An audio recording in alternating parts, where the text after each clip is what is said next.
Well, former Deputy Prime Minister Tim Fischer will be farewelled at a state funeral today. The boy from Borey Creek will take one last journey on his beloved railway for the funeral, with well-wishers invited to gather at Albury Railway Station at 9:30 this morning to watch Tim's final train ride. And John Anderson served as Tim Fischer's deputy, taking over as Nationals leader when Mr Fischer retired. John Anderson joins me now. John, thanks very much for joining us. There's been so much said, so many tributes made about Tim Fischer over the past week or so. What have you learned about him that you didn't already know? Look, I think the thing that's really surprised me has been the length and the depth and the breadth of that outpouring of sympathy for Tim and respect for him. He really did capture the hearts and minds of Australians in a way that I'd not fully appreciated, and I'm delighted that that's the case. I mean, he was such a strong character, but, you know, and so selfless. Do you think, and maybe you don't know, but do you think he would have been afraid of the end? He was a courageous guy, but, you know, courage is overcoming fear. It's not knowing fear. I would think all of us are a little wary about the end, and I don't think Tim would have been an exception to that. Did you interview him in your show? No, I had it in mind. I've not revealed that before, and in fact I'd only had very preliminary discussions with him about it, but I hadn't. No, it's too late, of course. Yeah, what would you have liked to ask him? I think there are probably quite a few things I would have liked to have explored. I'd have loved to have known a little more about his time in Vietnam. There's been a bit of a suggestion that he actually volunteered to go. He wasn't just conscripted. And then he went on to do a longer tour of duty. I've always been intrigued as to what the real impact of Vietnam on his thinking was, because in some ways that's been, I think, a dark chapter in Australia's history. The way we treated our returning vets. I missed that era. I was fortunate, but I certainly knew people who had been. And when I think of the way my own father had a horrendous time during the Second World War, but was greeted home as a hero, you know, the Vietnam vets did what they thought their government wanted of them. Many of them didn't want to go. I can't imagine that many of them wanted to go at all, and yet came back and sometimes were shuffled off ships under cover of darkness. And I've often wondered how Tim really felt about that. You've had a career resurgence, can I put it that way, in recent times with an interview show, amongst some other things. You talk about admiring people. What is it that you admire about people? Is there any one thing in particular that you look for? Honesty. If I've, you know, as you say, sort of re-entered the public sphere, it's because I'm very concerned about where our culture's going, where our country's going.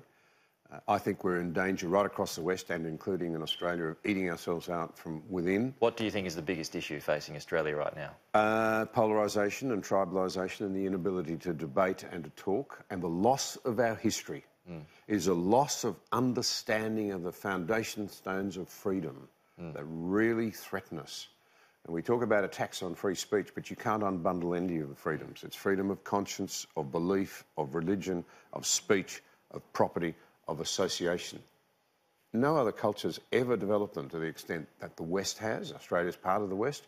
They're under merciless attack from people who want to tell us what we can say and therefore what we can think. If we deny people freedom of conscience, if you like, freedom of religion, freedom to believe the things that are most dear to you and to put them into practice, we will no longer be a free society. We've been one of our lead stories this morning, it's on the front pages of most of the papers today, is the troubles that New South Wales Labor is having. I know it's not your party, but does any of that surprise you? Well, unfortunately, this is the point that many good thinkers are making now. You find it with the Banking Commission.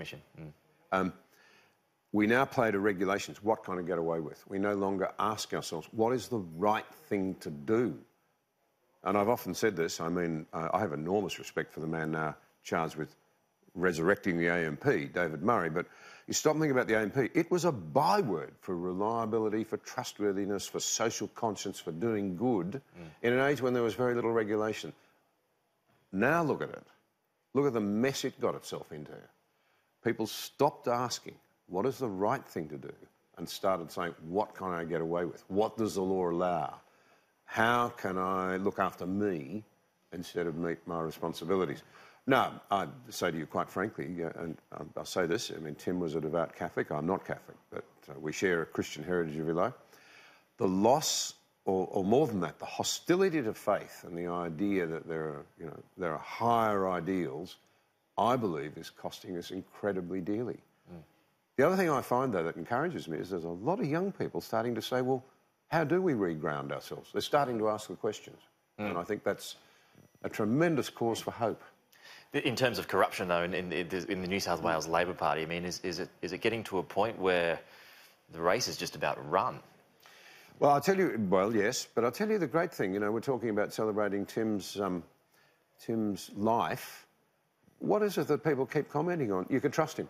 You can trust him. You know, when I was his deputy, I knew that there wasn't going to be some issue over his allowances or whatever. You trust him with the little things, therefore, you broadly... I think people are looking for that. And I say to you, it's critical for freedom. If we stop doing what we ought to do without coercion, we'll end up looking for more and more coercion. Coercion costs freedom. Look at the banks. Endless new regulations. Does anybody really think it's going to make more honest bankers? No. What'll make more honest bankers is bankers saying, what is the right thing to do?